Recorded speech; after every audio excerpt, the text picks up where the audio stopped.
अच्छा, nice coffee. Okay, first of all Shivani, welcome to our channel. Thank you. आपके show को काफ़ी ज़्यादा पसंद किया जा रहा है, मिट्टी से जुड़ी डोर। तो किस तरीके के रिस्पांस आपको मिला और काफ़ी टाइम बाद आप एक बार फिर स्क्रीन पे दिख रही हैं, सो भी आप या शो का नाम है माटी से बनी डोर। और शो जो है या मैं इसके पहले जो शो कर रही थी वो था श्रवणी शिमारू पे आ रहा था, उसके पहले निमकी मुखिया। लेकिन इन दोनों के बाद जो एक इन दोनों के बीच में एक समय आया था corona. It was very bad for every one, not only for actors. सारी जो जो इंडस्ट्री थी हिल चुकी थी। तो खैर हम उस दिनों की बात नहीं करते, अच्छे दिनों की बात करते हैं। काम कर रहे हैं अच्छा। और ये जो मैं शो कर रही हूँ, मैं पहली बार इनके साथ काम कर रही हूँ स्टोमो फिल्म्स के साथ। और ये एक मराठी बैकग्राउंड पे एक शो है, बेस्ड है, जिसपे हमने जिसके लिए हमने शूट किया है कोल्हापुर में भी। प्रॉपर एक फील्ड पे जाके एज एन फार्मर जैसे लोग काम करते हैं, जो हमारे किसान हैं, उनकी कहानी है। तो कैसे जो मेरी जो सिस्टर है छोटी वैजू, वो कैसे हम सबको लेके चलती है, हमारी फैमिली को पालने पोसने के लिए क्या कुछ नहीं कर रही है, उस पे ये कहानी है। और या उसकी भी लाइफ की कहानी है कि वो उसको कई बार रिजेक्शन मिला है लाइफ में। Although she is a very hard worker लड़की, बट एक होता है ना कि एंड में आके अरे यार इसने भी रिजेक्ट कर दिया, उसने भी रिजेक्ट कर दिया। एक उसके अंदर ये है, ये भी एक लेयर है। मेरे कैरेक्टर की बात करूँ तो मैं भी उस घर की एक बड़ी बेटी हूँ, जिम्मेदारी मेरे सर पे भी बहुत है। ऑल्दो मैं उतना लेती नहीं हूँ ये थोड़ी सी चिल्ड है, थोड़ा सा ताना कस देगी, थोड़ा ये कर देगी, बट हाँ दिल से she is very good girl and चाहती है कि ये भी बड़ी बहन का फ़र्ज़ निभाए। तो या कहानी तो बहुत पसंद कर रहे हैं। जैसे कि हम पिछले शो की बात करें शिवानी, तो उसमें जैसे निमकी मुखिया और हाँ निमकी जी। विधायक में भी रही हैं आप जी। इन दोनों में आपका नेगेटिव कैरेक्टर था, I हाँ think so. मतलब या बहुत नेगेटिव भी नहीं, बट हाँ एक हाँ ग्रे बोल सकते हो। यस। हाँ तो इस शो में किस तरीके के आपके कैरेक्टर को दिया गया मोटिफाई और कितना डिफरेंट है दोनों में? बहुत बहुत डिफरेंस है, क्योंकि उस कैरेक्टर को अगर हम लुक वाइज भी देखें तो ही ज़मीन आसमान का फ़र्क है। बहुत। क्योंकि मैं उसमें काफ़ी रेडी, बहुत डैक्ड अप या। रहती थी, साड़ी बहुत हैवी होती थी, बॉर्डर होते थे, यूपी बिहार की कहानी थी, तो उसमें हमारा लहजा बहुत ही अलग हुआ या। करता था। हाँ, हम ऐसे बोलते थे, वैसे बोलते थे। और ये मराठी लड़की है, तो अब काय ऐसा तसा, हाँ ये हो गया है। तो एक्सेंट में बहुत वर्क करना पड़ता है। एज एन एक्टर आपको हमेशा शुड बी लाइक वाटर, कि आप जिस भी उसमें ढालो ढल जाना चाहिए, जिस भी कंटेनर में ढालो। वैसे ही हम एक्टर्स हैं।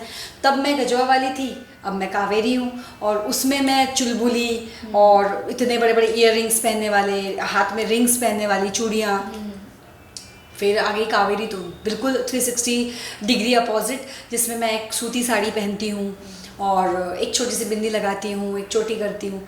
तो ये जो डिफरेंस है ना, ये हमारे लिए, मतलब बेसिकली मेरे लिए ये जो डिफरेंस है, ये बहुत ज़रूरी था करना।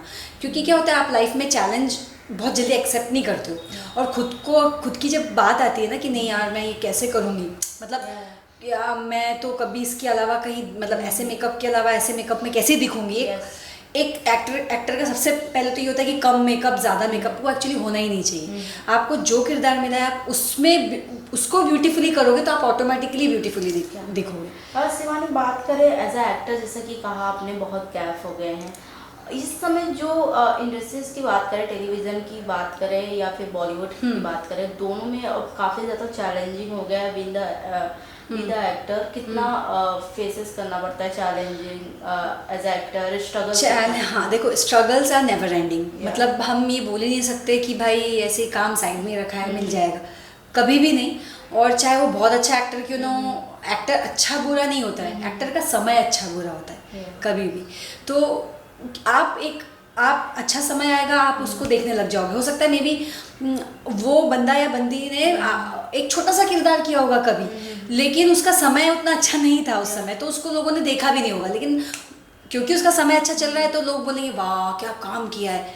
तो ये समय का ही खेल है, लक का ही खेल है। हार्ड वर्क तो देखो बहुत है, अगर हार्ड वर्क नहीं करेंगे तो शायद यहाँ तक भी नहीं पहुँचेंगे। एक कंसिस्टेंसी आपके दिमाग में होना, पेशेंस आपके दिमाग में होना बहुत ज़रूरी है। मैं हर एक्टर को, जो भी अभी आते हैं ना नए नए, तो मैं उनको ये बोलती हूँ कि भाई सबसे पहले अपने कंधे पे जो है वो सब्र लेके आना। यहाँ पे अगर आओगे तो सब्र बहुत ज़रूरी है, क्योंकि जब तक आपके अंदर पेशेंस और सब्र नहीं होगा आप यहाँ नहीं कर सकते, क्योंकि इट्स वेरी अनप्रिडिक्टेबल वर्ल्ड। मतलब आज इतना काम है तो कल कुछ नहीं है। तो वो शायद नेवर एंडिंग है। ये ऐसा नहीं है कि थोड़े दिनों में खत्म हो जाएगा, क्या बोलते हैं, गवर्नमेंट बदल गई तो ये बदल जाएगा, ऐसा नहीं होने वाला है। बट शिवानी, कहीं ना कहीं आपने इतना टेलीविजन किया, तो आपने तारक मेहता का उल्टा चश्मा भी रहे हो, आई थिंक सीमर में भी रहे हो, शक्ति में भी रहे हो। इतने सारे टीवी शो करने के बाद जब इतने डिफरेंस होते हैं तो कहीं ना कहीं लिट डाउन होना पड़ता है। इतना काम करने के बाद अगर हम बिल्कुल हम इतने, अभी देखो जैसे ये होता है कि आप इतने सीनियर ही हो गए, तक करके सीनियर ही हूँ मैं, है ना। अभी मेरे को खुद को 15 साल होने में आ गए इंडस्ट्री में, तो बीइंग अ सीनियर जब आप देखते हो यार क्या है, मतलब मुझे तो कहीं और होना चाहिए अभी, और कुछ करना चाहिए। कहीं ना कहीं आपको फील, देखो सिंपल सी बात है, बुरा जरूर लगता है कि यार मैं थोड़ा पहले आ जाती, शायद और पहले ट्राई करती तो ये होता। बट पता है सारी चीजें सोच के मैंने देखा है सब, मतलब एक होता है ना आपका वो फेस भी देखा है, रिजेक्शन भी देखा है, सब देखा है। बट मैंने उसको सम अप कैसे करती हूँ पता है, कि जितना आप कर रहे हो ना, आप उसमें बेस्ट दो, तो ऑटोमेटिकली जो आपके जितने रिग्रेट्स हैं ना सब खत्म हो जाते हैं। कि आप जो कर रहे हो, फॉर एग्जांपल मेरे को ये दिया गया है तो इसमें इतना अच्छा करो आप कि आपकी दूसरी बातें आपको ध्यान ही नहीं आनी चाहिए, क्योंकि नहीं तो फिर वो आपको तोड़ने में 2 मिनट लगते हैं। जैसे जो लोग यहाँ से स्ट्रांग नहीं होते, आपने तो सुने ही होंगे किससे क्या नहीं कर, कुछ भी बहुत डिसीजन ले लेते हैं, छोड़ दिया, घर छोड़ के चले गए, बॉम्बे छोड़ दिया, आपने खुद को हार्म करते हैं। पर आई डोंट थिंक ये एक तरीका है। बट हाँ, आप जैसे पूछ रही हो कि आपने इतना अप एंड डाउन देखा है, इतने पुराने हो पर कभी कभी फेस करते हो तो कैसा खराब लगता है। ऑब्वियसली हमको लगता है अभी कल के आए हुए, ऐसा लगता है ये कुछ क्या कर रहे हैं, कुछ कभी कभी लगता है हमने तो इतना कुछ किया, उसके बाद भी देखो प्लेटफॉर्म भी बहुत बड़ी चीज़ होती है आजकल ना, बहुत प्लेटफॉर्म बहुत अच्छे हैं इन लोगों। अब कौन बोलेगा, मैं कौन से ईयर में, मैं जब खुद स्कूल में थी तब मैंने बुगी वुगी किया था सोनी टीवी पे, एक डांस शो आता था। अगर तब से अगर हाइप मिलनी शुरू होती ना, ये मीडिया होता थोड़ा आपके लिए बूस्टअप होता, तो शायद और नोन इंसान होता, लेकिन तब उतना नहीं था। अभी है तो I think you should respect that और करते रहो। शिवानी, जैसे कि हम सब जानते हैं यू आर गुड डांसर, कहीं ना कहीं आपको ये नहीं रहा कि नहीं मैं इसमें भी मेरी एक प्रोफेशनल लाइफ बन सकती है? नहीं रहा, नहीं। मैं आई थी बॉम्बे कोरियोग्राफर बनने, ये मेरी कहानी का सबसे पहला मतलब क्या बोलूँ सच्चाई है कि मैं बॉम्बे आई थी कि मैं कोरियोग्राफी करूँगी, ठीक है, अच्छे से कोई कोरियोग्राफर के अंडर पहले काम करूँगी, सीखूँगी। बट सही बताऊँ, जब मैंने एक गाना भी किया है बॉलीवुड का कोरियोग्राफ एज एन असिस्टेंट, एक एल्बम भी किया है असिस्टेंट। बट बाद में मुझे ऐसा लगा यार ये टफ है, मतलब इतना इजी नहीं है कि आप पीछे से आप आगे आ जाओ, क्योंकि आपका जो मेन गुरु कोरियोग्राफर होता है, पहले तो उसी से आपको आगे जाना है, या उनको बहुत हेल्पफुल होना होगा आपके सर मैम को जो भी हो, कि यार नहीं मेरा ये बंदा आगे जाएगा। तो आपको या तो वो हेल्प नहीं मिली हो या क्या पता नहीं, और मे बी डेस्टिनी कि मैं आई थी एक एल्बम कर रही थी, तो एल्बम में मैंने हेल्प किया, तो उसमें मुझे जिस दिन शूट हो रहा है उस दिन ही हमारे कोरियोग्राफर ने बोल दिया यार एक काम करो तुम डांस कर लो, दो लड़कियां हैं तुम भी कर लो। तो उसी दिन से मेरी किस्मत, मतलब मैं कैमरे के सामने आ गई, ठीक है, कैमरे के पीछे पर कैमरे के सामने आ गई। बट हाँ लगता ज़रूर है, क्योंकि मैंने बहुत छोटे से ही डांस क्लासेस लेना शुरू कर दिए थे अपने सिटी में, तो मेरी अर्निंग, मेरी पॉकेट मनी निकलती थी उससे अच्छी खासी। तो पर हाँ डांस थोड़ा ना यही मेरे को चाहिए कि मैं फिर से ना अपने उस ड्रीम को थोड़ा पॉलिश कर दिया। हाँ एग्जैक्टली। फैमिली और फ्रेंड का किस तरीके से सपोर्ट मिलता है शिवानी आपको, जब आपने एज अ एक्टिंग करियर में अपना करियर चूज करने की? सी देखो, बिना फैमिली और फ्रेंड्स के आप नहीं कर सकते हो। इट्स नॉट इजी, कर नहीं सकते हो इज नॉट द वर्ड या सिचुएशन, कर तो सकते हो, इंसान ने ठान लिया तो कैसे भी कर लेगा। But mental support may be वो आपको किसी और तरीके से सपोर्ट नहीं कर रहे हैं, बस इतना ही बोल दिया, खाना खाया, ऑडिशन कैसा गया, यही बहुत होता है। कई बार आपको बहुत ज़रूरी नहीं है कि वो आपके साथ दिन भर शूटिंग पे जा रहे हैं या आपको है ना लेके ही चल रहे हैं, ऐसा कर रहे हैं, ऐसा कुछ नहीं। सिर्फ एक फ़ोन कॉल, कैसी है, खाना खाया, कैसा रहा ऑडिशन, कैसा हो जाएगा, इस बार नहीं हुआ अगली बार हो जाएगा, ये बोलने वाला भी आपके लिए बहुत मायने रखता है। तो बस मेरे लिए मेरे फादर, मेरी मदर, मेरी फैमिली, मेरे फैमिली फ्रेंड्स, उन लोगों ने बहुत हेल्प किया है और आगे भी करेंगे, आई नो। लेकिन हाँ, खींचने वाले भी बहुत मिले हैं। राइट। मतलब अगर फैमिली आपको सपोर्ट भी कर रही है तो कई ऐसे भी लोग होते हैं जो आपको पुल बैक करेंगे। राइट। शिवानी, रियलिटी शोज भी रहते हैं, कभी आपको लगा कि नहीं यहाँ पर एक बार जाना चाहिए ताकि मेरा थोड़ा बिल्डअप हो कैरियर पे? हाँ, सही बात है।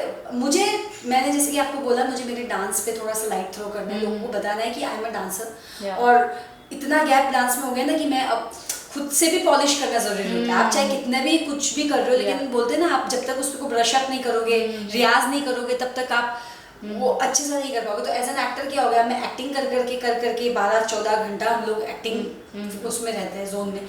डांस कहीं ना पीछे रह गए। तो मैं चाहती हूँ मैं कोई डांसिंग रियलिटी शो करूँ। बिग बॉस करने का कोई प्लान नहीं है आपका? बिग बॉस करने एक बहुत हाइप मिली है उसमें लोगों को। मैं अपनी आंखों से देखा है कि एकदम चेंज होते हैं। किसको पसंद नहीं है यार, किसको, झूठ नहीं बोलूंगी, करने मिलेगा तो जरूर करूंगी। बट मुझे पता नहीं पर्सनली ऐसा क्यों लगता है, बिग बॉस के लिए ना मैं उतनी, मतलब पता नहीं, घर के लोग बोलते हैं कि तू कर लेगी, बिकॉज मेरे में पेशेंस बहुत है। मैं सुन लेती हूँ, मैं समझ लेती हूँ, पर खुद को मुझे ऐसा लगता है मैं इतने, जब लड़ाई झगड़ा है हाँ या कोई तेज चिल्लाए तो ना मैं थोड़ी, मतलब क्या बोलूँगी, स्टेप बैक हो जाती हूँ। नहीं यार, ये क्यों चिल्ला रहे हैं ऐसे, गाली गलौज क्यों कर रहे हैं, सब चुप हो जाओ। तो मुझे लगता है ऐसी लड़की वहाँ पे फिर क्या करेगी। बट हो सकता है 1 वीक 2 वीक के लिए आई विल एंजॉय, बट मुझे मेरा ऐसा डर लगता है कि पता नहीं इतनी इमोशनल लड़की वहाँ अंदर जाके क्या करेगी। तो बट मेरा साइड दिखेगा लोगों को। ऑफ कोर्स ओटीटी का भी जमाना चल रहे हैं, तो कभी ऐसा ट्राई है कि ओटीटी पे, टेलीविजन सब ओटीटी पे भी नहीं, अगर करना का मौका मिला तो फिर टीवी पे करूँगी। क्या बात है। लास्टली क्या कुछ कहना चाहेंगे शिवानी अपने फैन और क्या कुछ अपकमिंग प्रोजेक्ट हैं? फैंस को मैं यही बोलूँगी, अभी आप लोग मुझे जिस प्रोजेक्ट में देख रहे हैं उसमें काफ़ी प्यार दिया है आप लोगों ने, उसके लिए बहुत बहुत बहुत थैंक यू। और जितना भी मैंने काम किया है उसमें आप लोगों ने मुझे सराहा है, और भी सराहिए, क्योंकि काफ़ी चीज़ें पाइपलाइन में होती है। It's all about your luck. हो सकता है हम आज इस शो के बारे में बात कर रहे हैं, कल कुछ और शो के बारे में बात करेंगे। बस मैं करती रहूँ और आप लोगों से प्यार लेती रहूँ, यही काम मैं करती हूँ। Thank you so much. Thank you.